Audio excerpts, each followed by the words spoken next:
Dinkin Donuts by Pascoite. Read by Narrator Pony.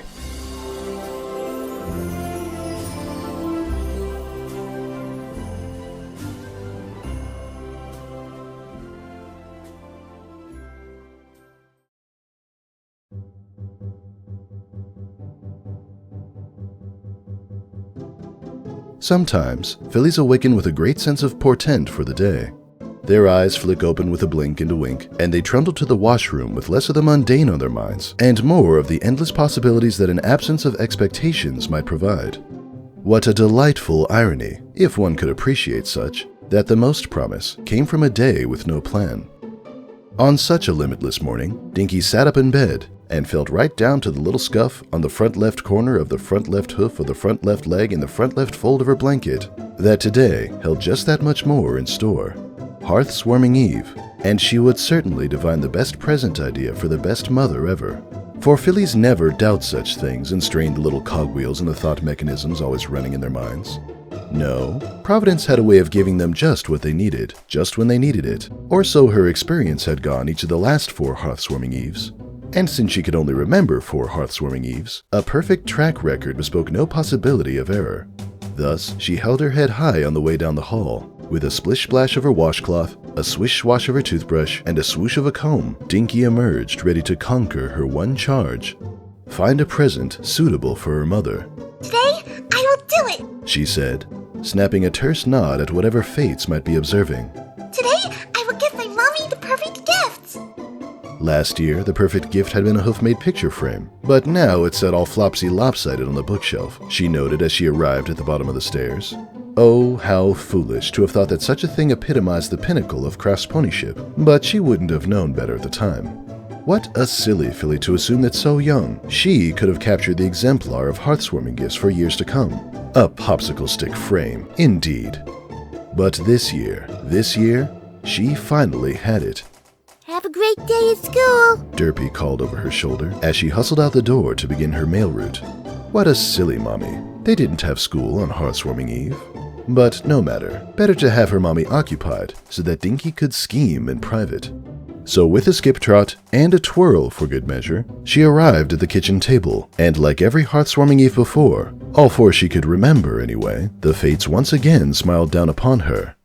There, not 2 inches from her nose, lay a steaming cup and a donut, barely 2 bites clipped from the cakey, crumbly ring. Of course her mommy loved muffins, but even a favorite meal needs a garnish here and there, and so the little accent that each morning needed was a donut, only one, with a fresh mug of coffee for dunking. There came the rub. Her 4 years of wisdom had culminated in the realization that perfection demanded a price. Donuts and coffee offered little where portability was concerned. They took both hooves to wield, and the coffee tended to slosh about in flight.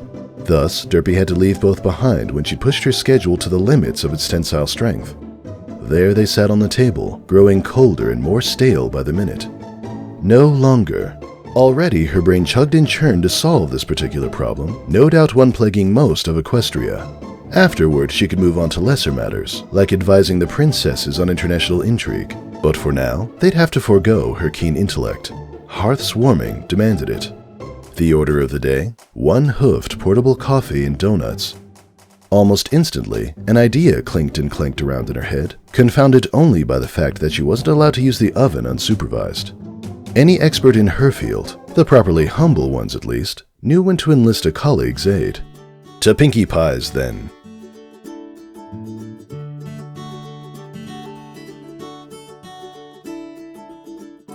She hummed a tune, tra-la-la down the road, a skip, a stop, a hop, frog, trot, down the road. No weepy eyes, no cloudy skies, a nip of cold, a filly bold, down the road tra-la. At the end of her journey lay Sugar Cube Corner, where lived the first pony who came to mind when matters of confection arose. Dinky stepped through the door with a ting-jingle of its small bell, but likely no pony but herself heard it. The showroom absolutely teemed with ponies bustling and jostling and hustling to get to the counter for their hearth-warming treats. Dinky hung her head, but the fates remained faithful. While Mr. and Mrs. Cake raced to and fro to fill all the orders, Pinky strode through the crowd, all the customers making way for her. She crouched down with a big silly grin. She must have known somehow, and spoke softly, though the mountain brook spill of laughter underneath it carried over all the murmurs. You look like a filly who needs help with something. Pinky said. I want to get my super mommy a super heartwarming gift. Dinky replied, and Pinky waited for the rest, because a filly with that particular twist to her nose surely hadn't finished. She likes a donut and coffee before she starts her mail route.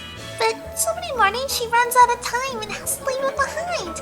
I want to make coffee and donuts so that she can take them with her and eat with one hoof. A little sparkle danced across Dinky's eyes and exited stage left. I have an idea. Such words from industrious fillies never fail to strike fear into grown-ups' hearts, but luckily, Pinkie Pie didn't possess one of those. Step into my office, Pinky said, gesturing toward the kitchen door. Mrs. Cake! She shrieked above the din. Can I have a break to try something out? I don't think it's the best. Thanks! Pinky shouted, waving madly and shoving Pinky in amongst the counters and ovens and mixing bowls dripping with 17.5 shades of batter. Once again, she bent down to filly level. What's your idea? Well, Dinky began. Her eyes widened at the prospect of sharing her wisdom with some pony who could appreciate it properly.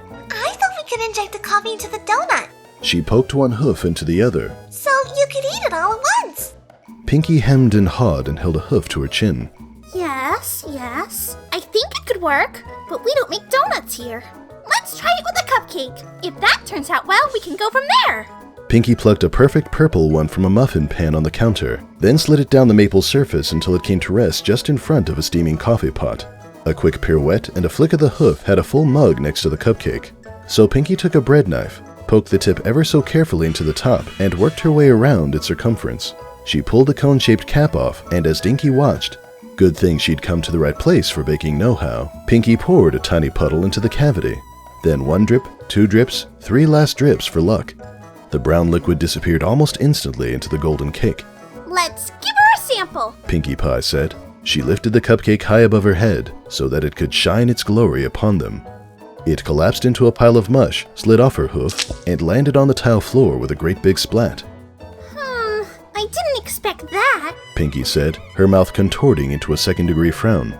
Her ears even drooped into a dour dreer, but she soon hopped in the air. Oh, I bet we could ask Pony Joe. He knows donuts like no pony else. Dinky followed Pinky's perky pronking out onto the sales room again.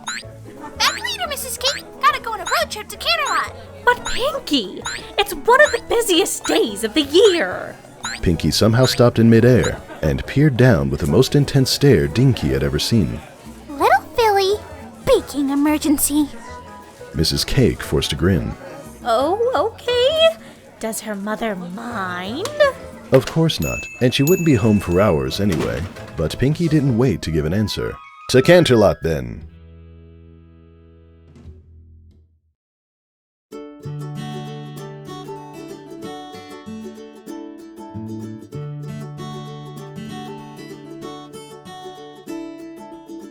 They hummed a tune, tra-la-la, down the road, a skip, a stop, a hop, frog, trot, down the road. No weepy eyes, no cloudy skies, a nip of cold, a filly bold, pink happy face, down the road, tra-la. All aboard for Canterlot! Pinky shouted once they'd reached the station. The uniformed pony next to her had just cupped his hooves to shout something, but now the crestfallen conductor flattened his ears. Then Pinky tugged her onto the train car. Rarely before had Dinky seen the countryside pass by from so low. Most times she'd ridden the train, she'd stayed with her mother in the second-level loft used to carry the mail. But aside from the different view, she had not one whit of trepidation, not a bit of consternation, not with Auntie Pinky by her side, or so Pinky kept calling herself. Auntie Pinky will keep you safe. She said, but riding on her back as she bounced up and down the aisles of a moving train didn't seem too safe. Have you ever traveled to Canterlot? Pinky asked. Yeah. Dinky replied with a swift nod. My mommy holds onto me tight when the train rocks. Then we go flying around the street, and she makes sure I have a good grip on her mane. She says she won't let anything bad happen to me. And if I've been good, which is always, she buys me an oatmeal cookie. Pinky smiled the kind of smile that had warm hugs behind it. Wow! It sounds like you've got a great mom. Mm-hmm. Dinky said. And she did. More ponies should know that. They disembarked at the Canterlot station, then a clip and a clop over cobblestone tops soon had them poking their noses through the door of Pony Joe's Donut Bakery. Pinkie Pie! He roared with a fleshy grin upon catching sight of her. Welcome back to my shop. It's good to see you again. What can I get you?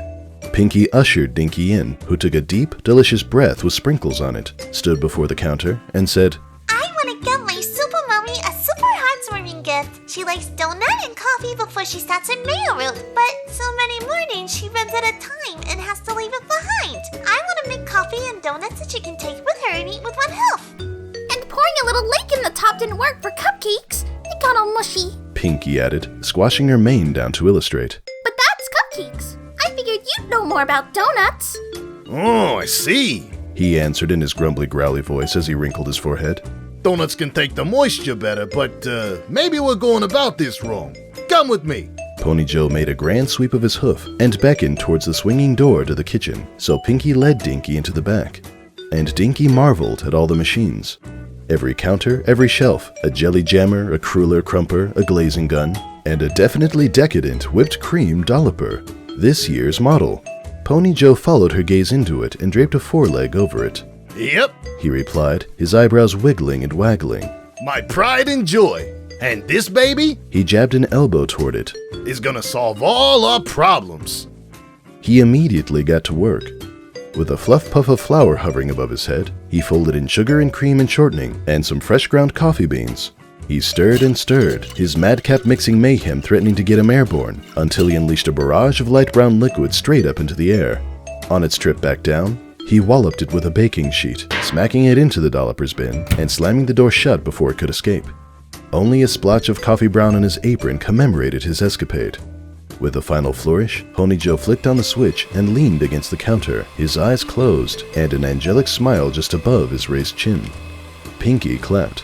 Ooh, that's... Shh, Pony Joe said. just let it work its magic. Dinky had only ever seen a professional-grade whipped cream dolloper in a catalog before. She couldn't help staring, but Pony Joe only nudged his paper hat up and beamed at it as he might a favorite nephew. Gotta treat it right, He said, rubbing the back of a hoof over a smudged patch of chrome. and it'll treat you right in return. Say, that must be a great mother you have to go to all this trouble for her. Yes! Dinky said, a little spark dancing on the end of her horn.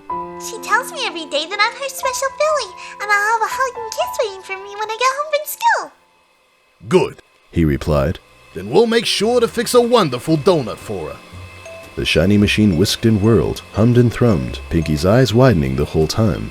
When at last the buzzer sounded and the mechanism whirred to a stop, Pony Joe scooped up some of the creamy coffee confection, packed it into a piping bag, and squeezed it into an unfilled donut. What do you think? He said, scooting the powder-coated treat across the counter. One great big bite, and Dinky licked her lips. Perhaps it was a little bitter, but it tasted of the rich, roasted aroma that always emanated from her mother's mug. Still, something was off about it. Can it be hot though? Mommy likes the way her coffee warms her up on cold mornings. Dinky took a second bite. It made a nice taste treat for a filly, but it wouldn't quite fit the bill for a daily pick-me-up. Can I have a try? Pinky peeped from behind her. Pony Joe rubbed the whiskers on his chin and clicked his tongue. No. I'm afraid a whipped cream filling wouldn't do too well hot. Sorry, kid.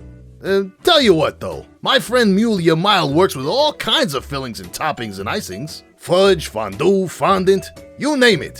She lives just a few streets over. Let's go ask her if she can come up with something hot. He didn't wait for an answer, already heading out to the dining area. Watch it shop for me, Blintz. He called to the young stallion by the cash register. We got us a horsewoman pastry pickle. Ooh, pastry pickle. That gives me an idea. Pinky chimed in as she rolled her eyes up and committed the recipe to memory. Then, out the door with the whole group, on to Mulia's home.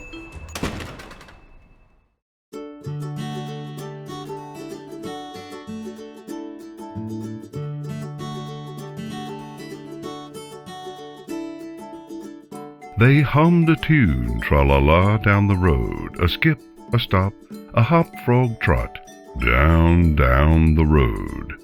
No weepy eyes, no cloudy skies, a nip of coal, a filly bold, pink happy face, a donut ace, down the road, tra-la.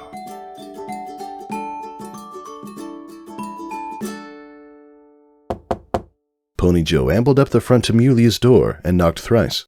Miss Mild! He called when the door didn't immediately open. A shadow drifted across the pinprick of light visible on the peephole. If you want an autograph, you'll have to come to the book signing next week. A very prim and proper voice sounded through the door. It's me, Miss M, Pony Joe. We have a filly with a donut dilemma. The deadbolt clicked, and the door immediately swung open. Come in, come in! Mulia warbled like an oversized lark. Her long ears swiveled to and fro to navigate through the maze of corridors while catching any bit of filly-sized speech. So Dinky started.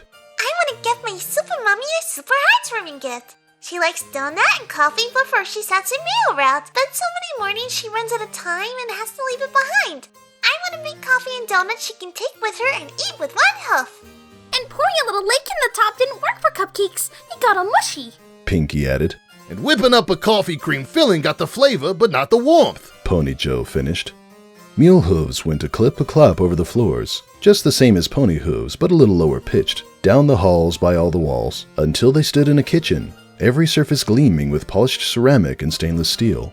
So, Mulia said, pulling out a percolator.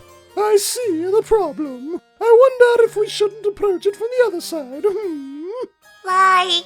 Dinky started, but she didn't get very far. Adults like to say things that sounded complicated but didn't actually mean anything, at least in her experience. So she huffed out a sigh and squinted one eye and gave a big slouchy shrug. You've been trying to put the coffee in the donut, Mulia said with a gentle smile, the kind aunts always had when uncles would tease a bit too much. Why not try putting the donut in the coffee? Derpy already did that. But Mulia must have seen the words all twisted up in Dinky's throat, because she patted Dinky on the head. If I turn my back, she said with a pointed glance at Pony Joe, would you make up a small bowl of seasoning blend for one of your cinnamon donuts? Pony Joe scratched at the back of his neck. I'm not sure where this is going. Muley let out a beauty pageant laugh. I'm going to spice the coffee to taste like a donut. Then we can pour a cup of it, put a lid on top, add a straw, and voila! She slapped her hooves together. Portable coffee and donuts. Good work, Pony Joe replied with a slight nod. So he hunched over the counter, pulled a bunch of bottles from the spice rack, and slid over 3 small bowls while Mulia stood facing out the window. Dinky had never seen such a flurry of activity before. 3 bowls, a sprinkling of cinnamon in each, then a nugget of nutmeg in one, a clump of cloves in another, a modicum of mint in 2, a peppering of paprika in the 3rd. Pony Joe flashed Dinky a wink as he finished up, and promptly washed the contents of 2 of the bowls down the drain. Wouldn't put it past a professional to know the level in every bottle, he whispered. Now, no pony can tell which ones I actually used and how much, except you. Quickly, Dinky mined a zip of the lip, and Pony Joe smiled back at her. All right, Miss M, he said, and Mulia returned to the counter, then poured the spice blend into her percolator, along with a big scoop of coffee grounds, big enough to keep even Derpy awake after her movie nights with her friends. And now we wait, Mulia said. That wonderful, rich, warm scent filled the air, while the percolator bubbled and popped and steamed, tilting this way and that. Dinky clenched her teeth, but Mulia smiled and patted the persnickety pot. Don't worry, dear. It'll behave itself. It's like a good child who might make you nervous at times, but you just tell her you love her, and she always does the right thing. Mulia cocked her head, and her eyes sparkled like the jars of glitter on Miss Cheerly's shelf at school. For you to come all the way to Canterlot and look for so much help to make your mother's gift, she must be very special. Oh, yes! Dinky said. Every morning the first thing she does is tell me how much she loves me, and that it's gonna be a great day. She hugged her 4 legs across her chest and rocked back and forth, just the way Mommy would do it. She could almost feel her Mommy right there with her, alongside the smells of coffee and flour and spices, like in her own home. Even more wrinkles creased Mulia's face, each one a treasured memory of another smile this big, or so all Dinky's great aunts and grandmothers said.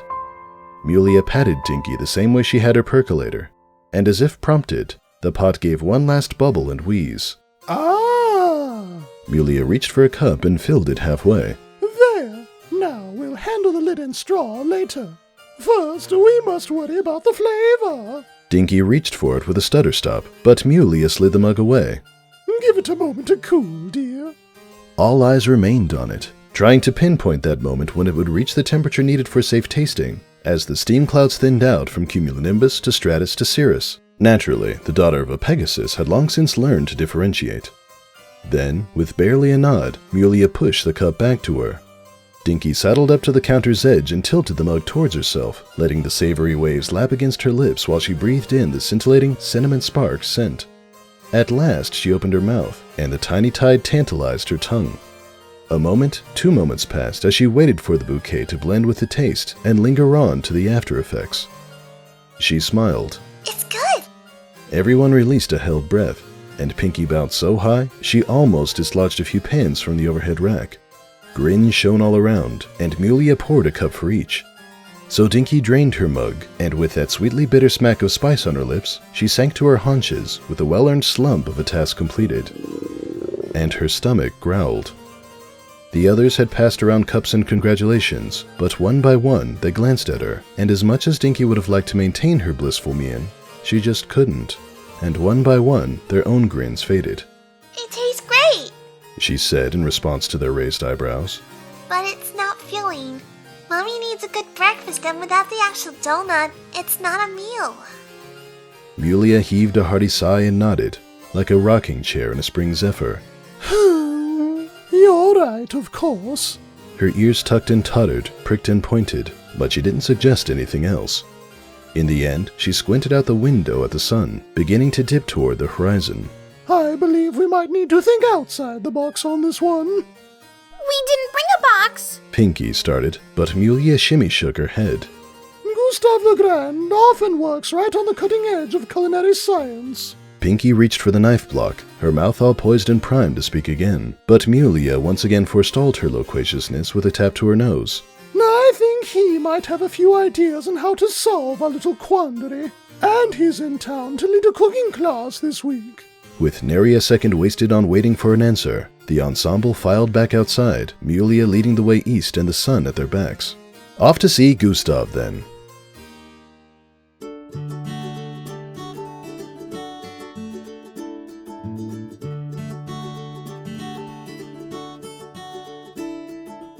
They hummed a tune, tra-la-la down the road, a skip, a stop, a hop, frog, trot, down, down the road.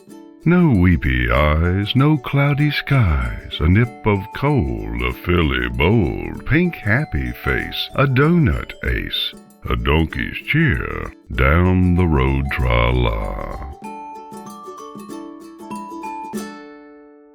Next to the biggest, most lovely, lavish hotel Dinky had ever seen stood a conference room, and Mulia made a beeline for it, if said bee were confined to the ground. Inside, tables lay scattered about, with stacks of stainless steel pots and strainers, but very few ponies. They must have wrapped up for the day, since the few remaining ponies were on their way out the door, and the uniformed staff were carting away the dirty dishes. Mulia approached a griffin directing traffic, and he jumped. I don't understand, He said. You wish to enroll? I'm afraid the class has ended. His eyes only widened more as he glanced down the line to Pony Joe and Pinkie Pie. No. We have a frazzled filly here with a hearth-warming emergency, Mulia said, ushering Dinky to the head of the formation.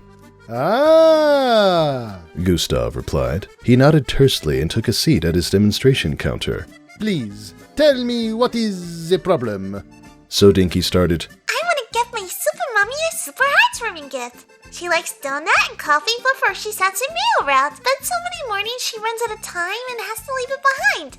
I want to make coffee and donuts she can take with her and eat with one hoof. And pouring a little lake in the top didn't work for cupcakes. It got all mushy. Pinky added. And whipping up a coffee cream filling got the flavor, but not the warmth. Pony Joe continued.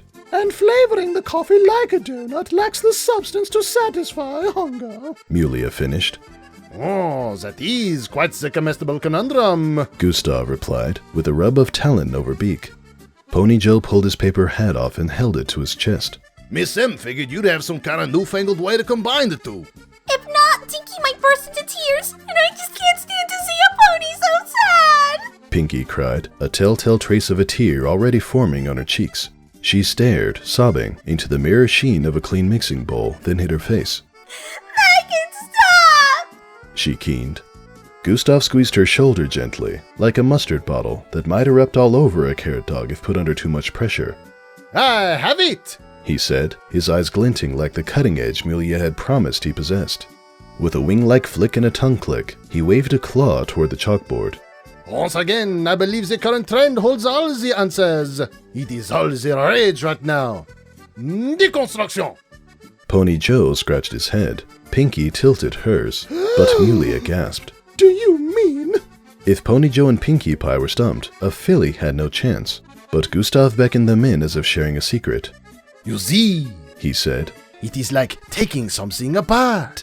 He arranged 2 half slices of baguette on opposite ends of a plate, with a dab of citron marmalade, a daub of cream cheese, and a dusting of allspice between them.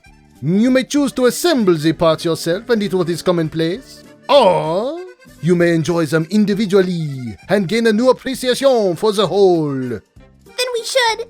Pinky said, alternatively mashing and pulling asunder some imaginary treat between her forehooves. Her previous perfectly pleased grin bent into a frown. Just like one need not see the bread and jam and cheese and seasonings as a sandwich, Gustave continued. why see coffee and donuts as coffee and donuts? Marvelous. Everyone chorused except for Dinky, who tapped her chin. It made sense, but something seemed off. Still, she had the expert opinions, so it must be right. Gustave balled up his talons and reached over to one corner of the counter. You keep the coffee He then swung his forelegs to the other end. and the donuts separate. Each stays as it was meant to be, undisturbed. And if the eater wishes, she may dunk the donut in the coffee. That sounded okay. Yes, Dinky was sure of it. Her smile grew and grew until it had spread across her whole face, and her whole head, and her whole body, and she vibrated in place. When she could hold it in no longer, she flung her hooves around Gustave. Thank you! Thank you, thank you, thank you! She shouted. Now I can give my mommy the perfect heartwarming gift! You are welcome, child. This must be a special mother for you to go to this much trouble. I expect the deconstruction, she does not work so well for you two, no? Much better together than apart? He said, returning the hug. Dinky nodded so hard that she nearly fell over. Yes, we do things together all the time. Bake muffins, go to the park, or she'll take me flying. With a long, luxuriant sigh, Gustave closed his eyes. Good. That is the important thing. Not this coffee and donuts. He said, waggling his talons over the table as if sprinkling them with sugar. Now, if you don't mind, I would like to see this through. You are returning home, no? To give your mother the present? I would very much like to see this, if you do not mind. And Gustave did wait for an answer. Of course! Dinky replied. Friends are always welcome. She turned to Mulia and Pony Joe and Pinkie Pie too. Will you all come? Sounds splendiferous. Pinky chimed. Sure. Blends can close up shop for me. Pony Joe added. I can think of no better way to put a little bow on this day than to see the look on your mother's face. Mulia finished. So Dinky led them all out the door, off to Ponyville and her house. They hummed a tune, tra-la-la down the road, a skip, a stop, a hop, frog, trot, down, down the road. No weepy eyes, no cloudy skies, a nip of coal, a filly bold, pink happy face, a donut ace, a donkey's cheer, a chef premier, down the road tra-la. And everyone sat in the back, the train's wheels all a-click-a-clack, while friends shared tales of food and cheer, till Dinky's town and home drew near. They stepped onto Ponyville's train platform, and Dinky herself led the procession as the sun ducked below the horizon for good, taking refuge from the evening chill. Dinky opened the front door to her house, and the aroma of baking muffins beckoned her in. Dinky! A voice called from the kitchen. Is that you? Yes, Mommy? Dinky replied as she emerged from the darkened foyer. Did you stay out playing with... Derpy stared at the 4 figures filing in after the filly. Dinky made a grandiose wave toward her. Everyone, this is my mom, Derpy. Then she turned to her mother. You know Pinky already. These are Pony Joe, Mulia Mild, and Gustave Grande. They helped me make the perfect heartwarming present for you. Derpy paused from scrubbing out her mixing bowl and shut off the faucet. Oh? See, Dinky said. You like a donut and coffee before you start your mail route, but so many mornings you run out of time and you have to leave it behind. I want to make coffee and donuts that you can take with you and eat with one hoof. Her mom wore an immense grin and rested a hoof on her hip. That seems like an interesting problem to solve. What did you come up with, sweetie? I wanted to combine them, but I didn't know how. Dinky answered. And pouring a little lake in the top didn't work for cupcakes. It got all mushy. Pinky added. And whipping up a coffee cream filling got the flavor, but not the warmth. Pony Joe continued. And flavoring the coffee like a donut lacks the substance to satisfy hunger. Mulia finished. Gustave ran a talon along his mustache. So I thought that putting them together was not the solution. Why not separate the two and deconstruct them? Then you can enjoy each for its own unique properties. Yeah! Dinky chirped. Now instead of having a cup of coffee in one hoof and a donut in the other to dunk, you can have them separate. So you have the donut in one hoof and dunk it into the coffee in the other. Her face fell. Pinkie Pie paled. Pony Joe picked at a pastern. Mulia mumbled an oh my, and Gustave grimaced. Dinky squeezed her eyes shut, but no matter how tight she got them, the tears found their way out. I'm sorry, she said, but she soon felt a wing around her and a hoof down her mane. Dopey, I can't believe you went to all this trouble. It means a lot to me that you thought I deserved it. Oh, yes! Pinky barked. She does! On the way here, she told us stories about the things you do together. And while we cooked, she said how special you make her feel. Her pink ears pricked, and she bounced around the room. Dinky told me you keep her safe on trips to Canterlot, and you buy her a cookie. She told me you make sure she knows she's special, and you welcome her home from school with a hug and a kiss every day. Pony Joe said, sliding his hat off. She told me that you awaken her each morning by saying you love her, and that it will be a great day. Mulia contributed with a swish of her tail. She told me that you always make the time for her, to go flying, play in the park, or... Gustave nudged an elbow toward the hot oven. Bake the muffins. Pinky's penultimate prance and her last leap landed her right in front of Derpy. We all thought you must be such an amazing mother that we all had to come and meet you and be your friend. Of course, I already know you, but I didn't know that about you. Because if I didn't know you, I would still have to throw you a getting to know you because I don't already know you and still have to throw you a getting to know you party. Tucked under Derpy's wing, Dinky felt a shake, then two shakes. She looked up, and Mommy was crying. I'm sorry, Dinky said again. I wish it would have worked. Derpy tousled Dinky's mane. No, dear. It doesn't matter. You just gave me the best gift I've ever gotten. You're not mad? No! Derpy crouched down and wiped both their cheeks dry. You've made me feel like the most special pony around. That your new friends would want to meet me just because of what I do for you, which I want to do anyway since it's right. Dinky hugged her mommy and scrunched her nose up. Can our friends stay for dinner? Certainly, Derpy answered.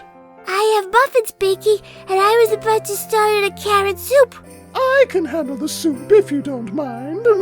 Mulia said. And I shall make a salad, Gustave tossed in. Pony Joe put his hat back on and said, I'll mix up a spice cider punch. And Pinky rattled around in the cookware cabinet for a baking sheet. I'll whip up some cookies for dessert.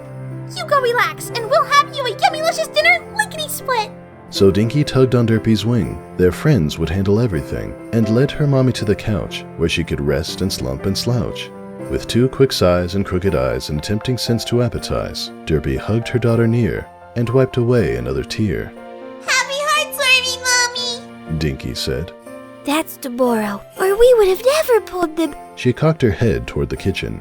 away from their own families. Derpy replied, I think they all live alone, except Pinky. and Derpy grinned even bigger. Well, good that we could share it with them then. Happy housewarming to you too.